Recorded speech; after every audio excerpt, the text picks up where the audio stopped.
And why is Hegel the enemy? Well, Hegel basically is his enemy because Hegel preached the idea that mankind's deepest need is self-knowledge. That's the ultimate premise of Hegelianism. And you can understand history and culture as a quest for self-knowledge. Well, what happens when the quest for self-knowledge ends? Well, then history and culture come to an end. Hegel believed that history and culture had come to an end in his time, basically with him. He had arrived at an absolute moment at which he could look back at the course of history and culture up to his time and understand its meaning better than the people who came before him. Now, Hegel believed that man doesn't exist in nature. Man is a historical being. So when history begins, we have the beginning of mankind. The unspoken assumption, though, is that when history ends, that's somehow the end of man. Hegel wanted to paint it as like man's fulfillment, but Nietzsche looked at that and he thought, no, if man begins in history and history ends, then we have the end of man. And what is the end of man? Well, that's what Nietzsche talked about later when he talked about the last man. And basically what Nietzsche is describing as the end of history is nihilism, that meaning ceases, basically, that nothing has any power over people that's higher than their desires and their calculations of prudence. And so the end of history is a time when basically all cultural ideals are known. People can look back at them, but they become objectified. They don't have a claim on us anymore. They don't have any power over us anymore. We don't feel obligated to them in any sense. We've stepped aside from all of this history stuff. We've stepped aside from all the struggles of history.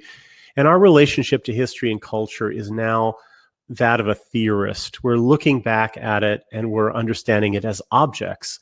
And if it's an object to us, it's not part of us. It doesn't claim us. And therefore, there's a certain lack of commitment. Well, there's no commitment at all anymore. There's objectivity, there's theory, but there's no commitment. There's no partiality. And Nietzsche believed that that led to the collapse of values and culture and the collapse of meaning and basically ushering in a time of nihilism. So the end of history basically is the end of culture, the end of struggle, the end of ideals, and the beginning of meaninglessness. And what does one do when society becomes meaningless? When God dies? That's how he puts it later. The death of God is the beginning of nihilism. Well, one is left basically to navigate by one's passions, one's desires, the things that don't set us apart from the animals. Of course, though, we do have this rational faculty. We do have all these artifacts, these heirlooms of culture and history. And one of the things that we do is we use our reason in a calculating way to satisfy our desires. And, we mix and match and consume the products of history. They don't have any power over us anymore, but they are beautiful or interesting. And so we want to consume them, just as we want to consume bread and wine and so forth. And Nietzsche thought that that was a profoundly empty form of life and that it would lead eventually to a crisis of culture. And he was describing this crisis of culture in the 1870s. Nietzsche believes that Hegel's underlying assumption that the goal of life and the goal of existence, the goal of striving, is self-knowledge. And when he talks about history here, he's talking about man's self-knowledge, right? He's not talking about natural history. He's talking about human history. He's talking about man knowing the human things, looking back at the array of human things that have come before him and knowing them. So when he's talking about history, he's talking about self-knowledge. And Nietzsche fundamentally wants to deny that the highest thing is self-knowledge. For Nietzsche, the highest thing is not knowledge, it's life. And that's why the title of this essay is On the Advantage and Disadvantage of History for Life. Nietzsche actually talks about how too much knowledge is stultifying. And also he talks about how forgetting is necessary for life. He also talks about how a kind of nimbus of obscurity surrounding things is actually good for life. And so Nietzsche wants to argue that the highest thing really is the flourishing of life, and that knowledge, especially objective knowledge, is not the highest thing. And if you mistake objective knowledge for the highest thing, you actually end up harming life itself. You end up devitalizing yourself. And by devitalizing yourself, what does that mean exactly? Well, Nietzsche isn't just a biological thinker. Some people would like to think he is because he talks about degeneracy and vitality and things like that. Nietzsche believes that man, qua man, is a historical being. What does that mean? Well, it means that he has basically values that aren't real. When you get right down to it, what sets man apart from the animals is we get excited about things that aren't real. Illusions, religions, myths, honor, images. These things are not concrete realities. And those are the things, though, that set us apart from the animals. So what happens, though, when we get caught up in an enthusiasm for an idea, for a myth, for a narrative, for our image of ourselves, if we're concerned with honor, things like that? What happens with that?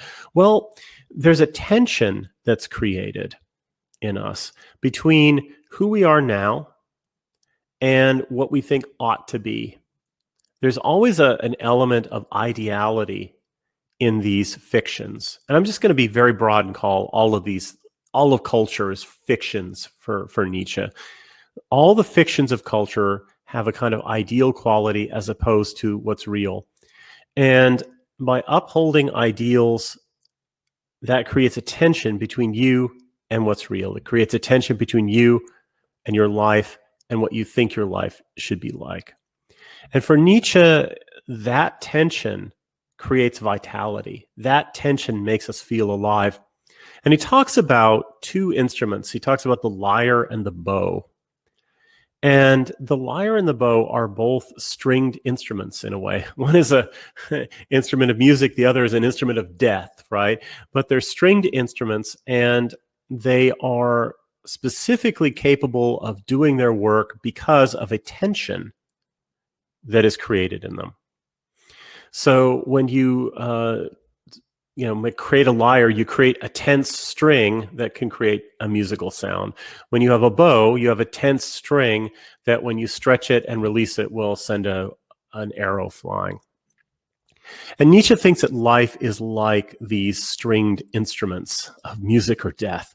And that one of the tendencies, though, of modern society is to think that, well, this tension, it's a little too much. Can't we just relax a little bit? Why do we have to be constantly judging ourselves so harshly by these ideals that might not even be real? Why can't we just relax and enjoy being who we are? Things like that.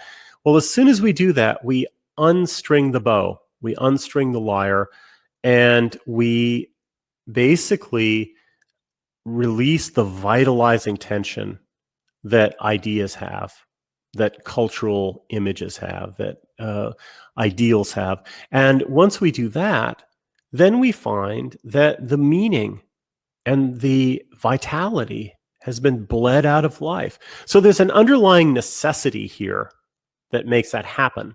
It's not just something that we choose, but we end up in a situation because we have false ideas of what would cause human flourishing. We end up with the idea that, the best thing is to gain complete knowledge of our origins, for instance. Or the best thing is to abolish all these criteria that make us feel bad about ourselves. And so we just have to lower these standards and then everybody will be happy. But the trouble is that no, you lower the standards, you release the tension in life, you don't create happiness. You create complacency, perhaps, contentment, meaning literally you're just full of it, but you don't create happiness or vitality. And what you create is this sort of society of reanimalized men who are very complacent, who have no spark in their souls. And this is what Nietzsche called the last man.